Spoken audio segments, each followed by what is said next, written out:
Firman Tuhan yang datang dan memberkati kita. Terpujilah nama Tuhan Allah kita. Bapak Mama, saudara orang beriman yang sangat diberkati Tuhan, shalom. Shalom. Sekali lagi shalom. Shalom. Atau nimfau mas, shalom. Suara suara keluar. Sekali lagi shalom. Shalom. Puji nama Tuhan.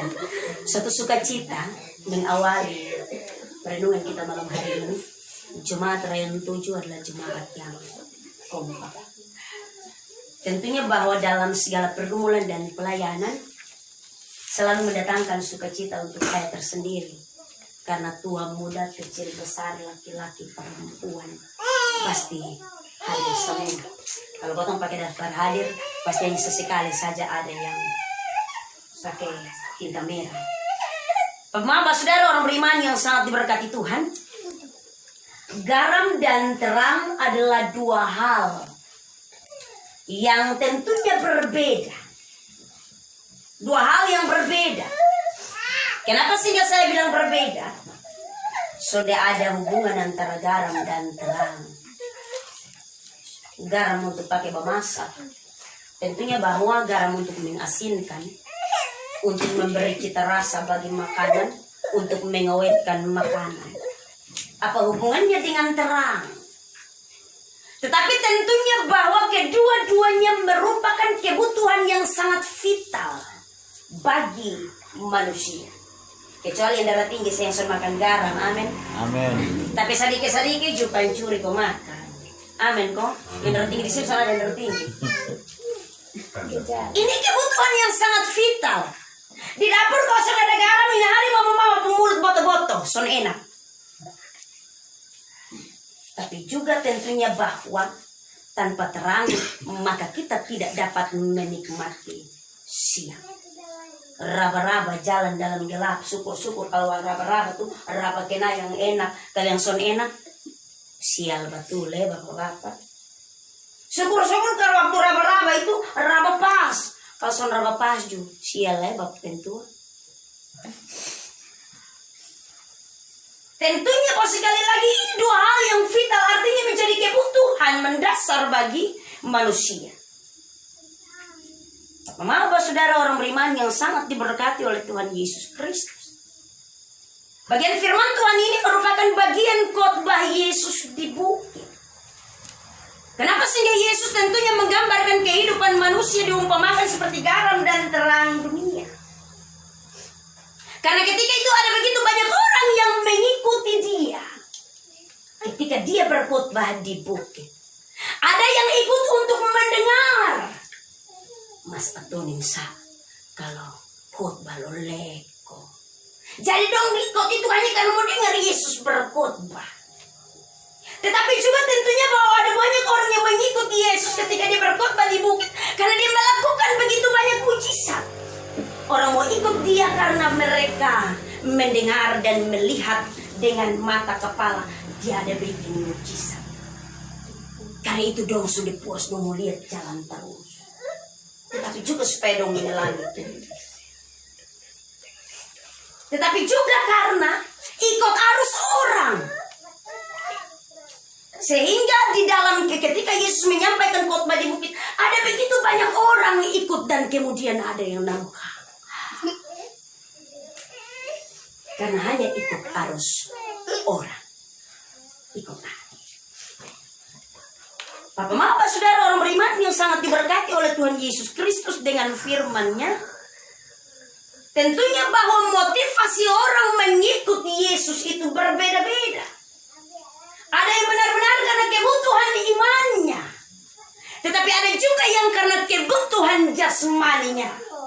Tetapi ada juga yang karena sekedar ikut saja.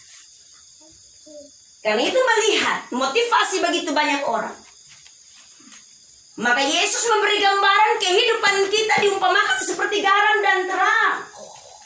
Kata ini firman Tuhan, kamu adalah garam dunia. Jika garam itu menjadi tawar, dengan apakah ia diasinkan? Tidak ada lagi gunanya selain dibuang dan diinjak orang. Dalam hal ini tentunya bahwa kehidupan kita harus berguna, memberi cita rasa yang enak, bisa mengawetkan yang baik, memberi dampak yang baik. Ini yang sebenarnya Yesus mau omong di sini. Artinya bahwa kotong pun hidup benar-benar harus berguna. Kalau memang untuk masak, bikin enak makanan, untuk menguatkan makanan, nah benar-benar berguna untuk itu. Tetapi jangan juga lebe-lebe karena terlalu asin, justru ntar kau darah tinggi rame, makanan lebih son enak, rasa pahit. Maaf saudara orang beriman yang sangat diberkati Tuhan.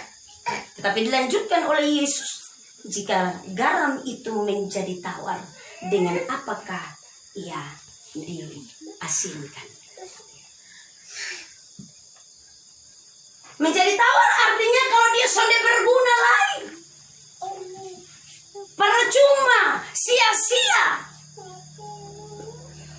maka orang son pakai. Yesus tentunya menegaskan di sini dengan apa diasinkan. Artinya bahwa kau mau mengasinkan garam ini juga. Terus asin memang, tapi terus jadi tawar nggak pakai apa. Katanya firman Tuhan tidak ada lagi gunanya selain dibuang dan diinjak orang. Dalam hal ini bahwa kau pun hidup harus berguna. Berguna untuk keluarga, berguna untuk pelayanan, berguna untuk kehidupan bermasyarakat, berguna untuk banyak hal. Jangan sampai kau tunggu berguna. Diibaratkan sama seperti motor. Kalau usia sampai 10 tahun, 15 tahun itu star su. Itu begitu star ju sampai sebentar bentar. Betis dong sebentar tes, ate urat tuh berdiri semua. Dia suami hidup juga. Kemudian bapak bilang, karet itu barang, ditaruh di belakang sana. Harusan berguna. Tentunya bahwa Yesus menegaskan bahwa untuk menjadi garam dunia, kehidupan kita harus menjadi seperti garam. Dalam hal ini harus berguna. Jangan sampai sonde berguna. Karena ketika sonde berguna maka firman Tuhan ini dengan tegas bilang bahwa dibuang dan diinjak orang son pakai. Tentunya yang kedua lagi Yesus tentunya menggambarkan kehidupan kita harus menjadi terang. Kamu adalah terang dunia. Kamu adalah terang dunia. Terang merupakan suatu kebutuhan. Tadi saya bilang kebutuhan yang sangat penting. Ketika Allah menciptakan langit dan bumi dan memisahkan gelap dan terang, tentunya bahwa ada kegunaan, ada fungsi. Terang tentunya untuk kotong bisa bekerja. Kita tidak berada di dalam gelap.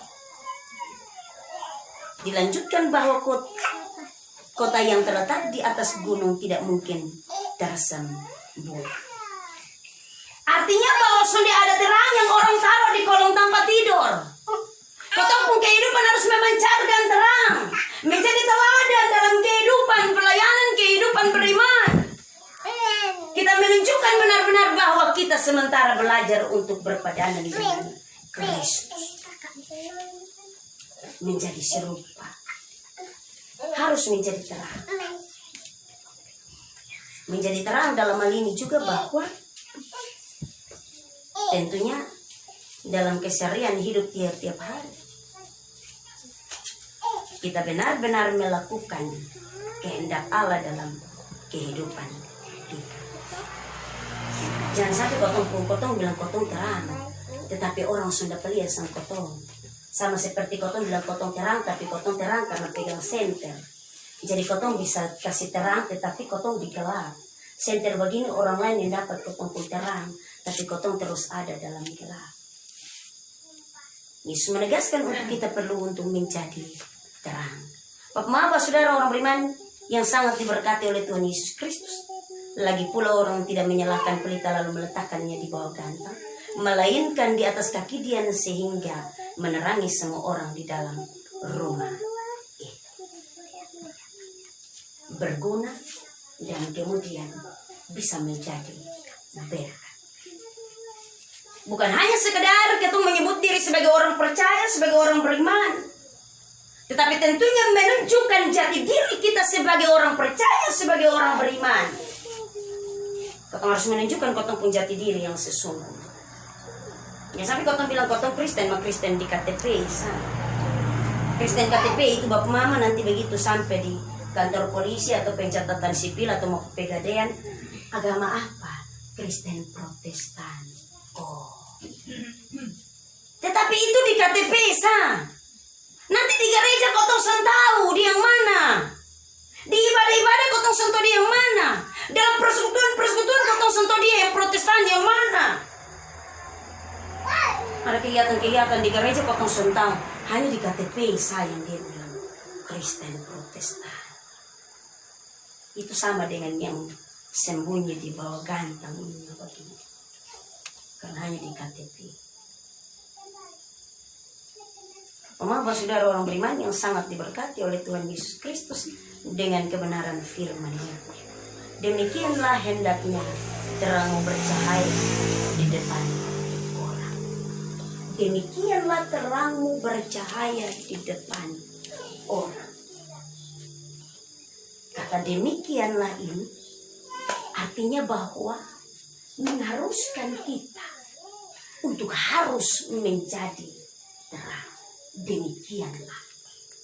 Demikianlah ini berarti itu kata penutup bapak-bapak. Demikianlah. Kalau kotong bapak-bapak biasa ngomong dalam rumah kalau sampai kata demikianlah, maka mama juga leko, anak juga leko. Kan dia sampai kata demikianlah. Yesus menuntut kita untuk kita menjadi terang dan menjadi garam. Di tengah-tengah kehidupan persekutuan, kehidupan pelayanan, kehidupan berkeluarga. Dalam kehidupan kita tiap-tiap hari. Dalam tugas tanggung jawab pekerjaan dan usaha. Di kebun juga kotong perlu menjadi garam dan terang. Di sawah juga kotong perlu menjadi garam dan terang. Dengan ketika kotong bawa motor untuk jadi ojek juga kotong jadi garam dan terang. Tentunya bahwa dalam hal ini kehidupan kita harus berguna. Tetapi bukan berguna untuk diri kita sendiri. Kata ini firman Tuhan berguna supaya dalam hal ini Allah dipermuliakan. Kata firman Tuhan supaya mereka melihat perbuatanmu yang baik dan memuliakan Bapamu yang di sorga. Orang lain melihat kita bahwa kita merupakan gambaran garam dan terang supaya di sana Allah dipermuliakan. Supaya di sana Tuhan dipermuliakan. Jangan sebentar orang lihat anak sama kotong. Hari-hari di gereja, pikul Alkitab. Hidup begitu sama itu, sama dengan begitu. Artinya bahwa dalam ini Tuhan sudah tidak dipermuliakan lagi. Kata firman Tuhan ini dipertegas, bukan supaya kita, tetapi supaya Allah Bapa dipermuliakan. Bapak saudara orang beriman yang sangat diberkati oleh Tuhan Yesus Kristus dengan kebenaran firman-Nya. Kita ada di masa-masa penantian Roh Kudus. Doa 10 malam yang tengah jemaat-jemaat. Menantikan suatu persekutuan jemaat-jemaat yang menjadi garam dan terang. Tentunya bahwa menjadi garam dan terang, kalau hasil usaha kita semata-mata, kita tidak akan sampai kepada apa yang dikehendaki Kristus. Tetapi Dia menjanjikan Roh Kudus yang akan menolong dan memampukan kita. Menolong dan memampukan kita untuk kita bisa menjadi garam. Kita bisa menjadi terang. Kita bisa memberi rasa. Dan kemudian kita bisa menerangi yang lain. Hanya Roh Kudus yang dijanjikan yang dapat menolong dan menuntun kita. Akhirnya Bapak dan saudara orang beriman, mari kita mempersiapkan diri kita di masa-masa penantian untuk kita kembali menerima Roh Kudus yang diperbarui dalam diri kita masing-masing. Tuhan memberkati kita dengan firman-Nya. Berusahalah terus untuk menjadi garam dan terang. Tuhan memberkati kita. Terpujilah nama Tuhan Allah kita. Amin. Kita akan berdoa bersifat kepada Tuhan Allah kita. Karena itu